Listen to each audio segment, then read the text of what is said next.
God steers, you row. God is going to guide you. He's going to be the captain of your ship, but you must row. You must be willing to do the work, take the action as he guides you, as he shows you the path. You still have to walk the steps. You still have to put in the work in order to get to that destination. The path is set before you, but will you row? Will you walk? Will you run? Will you do the things necessary to get there? Or will you be a victim? Will you be somebody that's lazy? Will you be somebody that refuses to work? Will you be somebody that is needing things to be done for you? Or are you the person that, hey, the vehicle's provided, the strategy, the plan's provided, the promise is there, because there is a promise from God that everything's going to be okay, that everything's going to work out for you. As long as you're faithful, as long as you do things that are right, the right things to do, and you put in the effort, energy, and work in order to get there.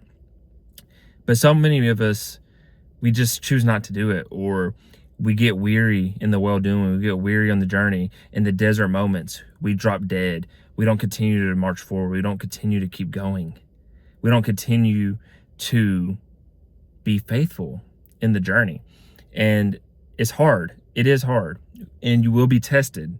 You will be tempted.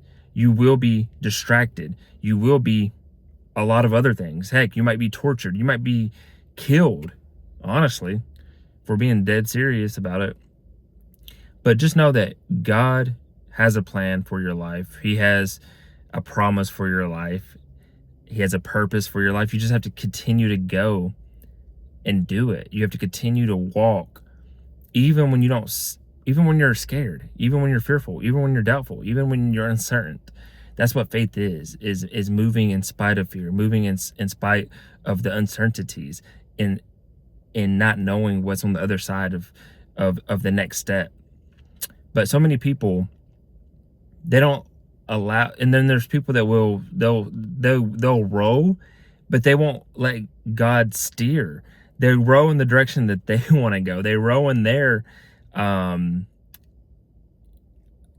ignorance and their ego in whichever direction they think that they should go, and they lean on their own understanding, which is, we're told, never lean on your own understanding. And you wanting to row, and you wanting to steer, and you wanting to have the direction and set the course isn't going to work, because you might be rowing into the wrong direction. You might be rowing right into hell. You might be rowing to your demise. And you might feel good rowing because you feel like you're in control. You feel like you're in power. You feel like you know what you're doing. But that's ego. And what does ego stand for? Edging God out. And you can't let ego override. You can't let ego be the dictator. You can't let ego be what's steering you.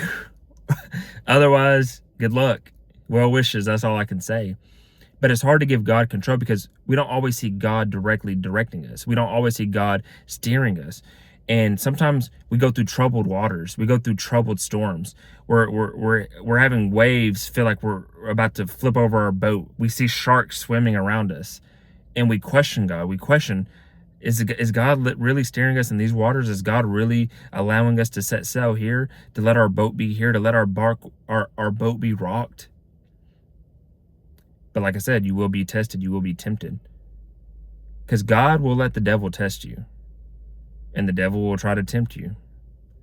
But you have to have hope. You have to have faith. You have to believe that where he's setting you, you're going to come out on the other side better for it. And you're going to be at a destination that you never thought was possible.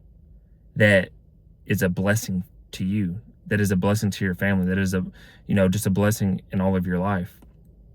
But don't question them, and make sure that you put your head down and row, that you put in the work, you put in the action behind what is needed for you to be successful. And I promise you, God will get you there, and God will take care of you. This was Consistency Day 325. Hope you got something from this message. If you did, I encourage you to like, share, comment, and subscribe for more. And other than that, I wish you all peace and blessings on the journey.